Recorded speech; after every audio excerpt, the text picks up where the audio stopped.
Okay guys, good evening. My name is Eric and welcome to another episode of Parrot English. And tonight I'm going to talk about the Kernel of the Bible chapter 15. And the chapter 15 is about the way to produce the church, immersed into the triune God. Baptizing believers in water signify that they are being immersed into the triune God. We were born outside of God and we have drifted far away from Him. One day we heard the gospel and the gospel brought us back to Him. However, it is not adequate merely to be brought back to God. We must also be put into Him. For this, we need to be baptized. Whenever we baptize believers into the name of the Father, the Son, and the Spirit, we are placing them into the triune God.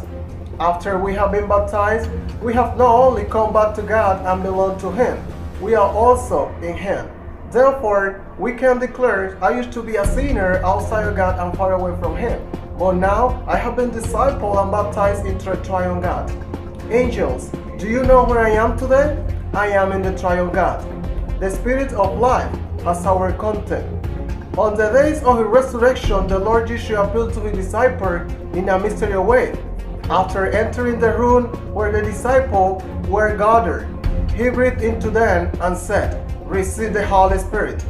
We need to be very clear regarding the significance of this action by breathing into the disciples and telling them to receive the Holy Spirit. The Lord indicated that from then on He would be in them and that He would never leave them.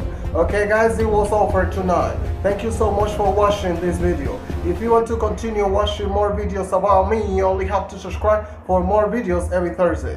See you next Thursday. This was Parrot English. Bye-bye.